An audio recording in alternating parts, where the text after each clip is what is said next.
Cerita ini adalah adaptasi dari kisah nyata yang dialami oleh Haris, Miko, Surya, Indri, dan Septi saat mendaki salah satu gunung di Jawa yang dikirim ke email kami. Berbagai hal mistis yang terkandung dalam cerita ini adalah nyata, namun nama-nama yang terdapat dalam cerita sengaja disamarkan untuk melindungi privasi dari tokoh sebenarnya. Jadi waktu itu Haris, Miko, Surya, Indri, dan Septi berencana mau naik Gunung X. Mereka udah janjian bahwa tanggal 10 memutuskan buat naik Gunung X. Singkat cerita tanggal 10 pagi, Haris, Miko, dan Surya sudah berkumpul di base camp. Tinggal Indri sama Septi yang belum datang. Di SMS lah Indri sama si Septi. "Jadi muncak gak?" Si Indri balas, "Gue sama Septi datangnya telat. Kalian naik aja dulu, ntar kita nyusul." Akhirnya Haris, Miko, dan Surya langsung naik. Singkat cerita, jam 1 siang mereka sampai di pos 1. Pas mereka lagi istirahat, tiba-tiba Indri nelpon Miko. "Kita mau naik nih. Kita udah sampai di base camp. Kalian udah sampai mana?" Miko menjawab, "Kita udah di pos 1 nih. Ya udah kita tungguin lo di sini ya." Akhirnya mereka nungguin si Indri sama si Septi. Ditungguin lama banget. Padahal jarak dari base camp ke pos 1 sekitar 2 jam. Ditelepon lah Indri, tapi gak diangkat. Di SMS juga gak dibales.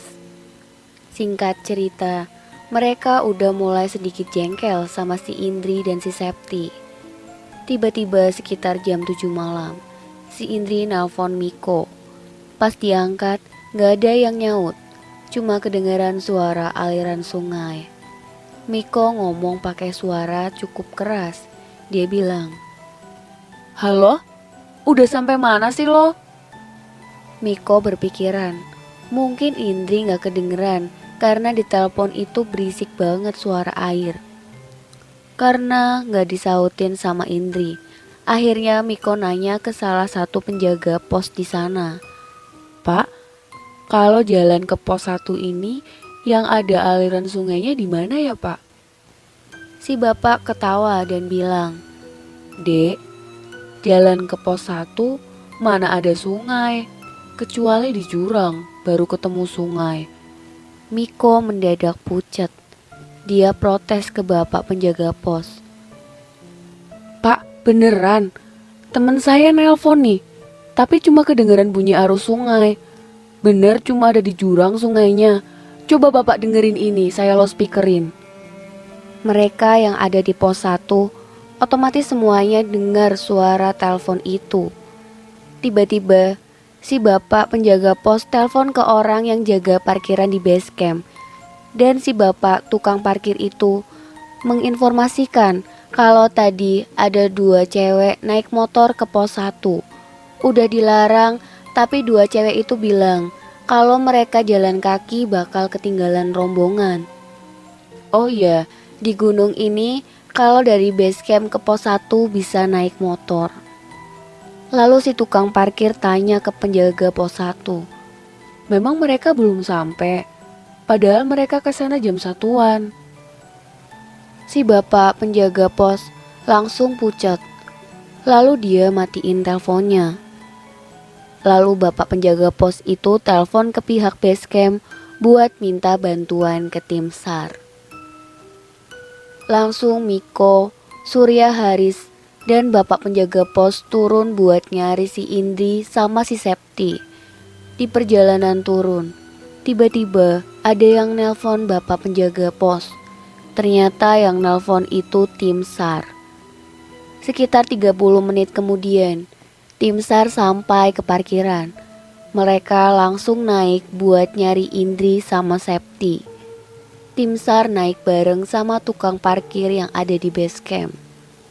Pas di pertengahan jalan turun, Miko, Haris sama Surya ketemu sama tim SAR dan tim SAR itu nanyain Terakhir kali dapat telepon itu kedengeran apa?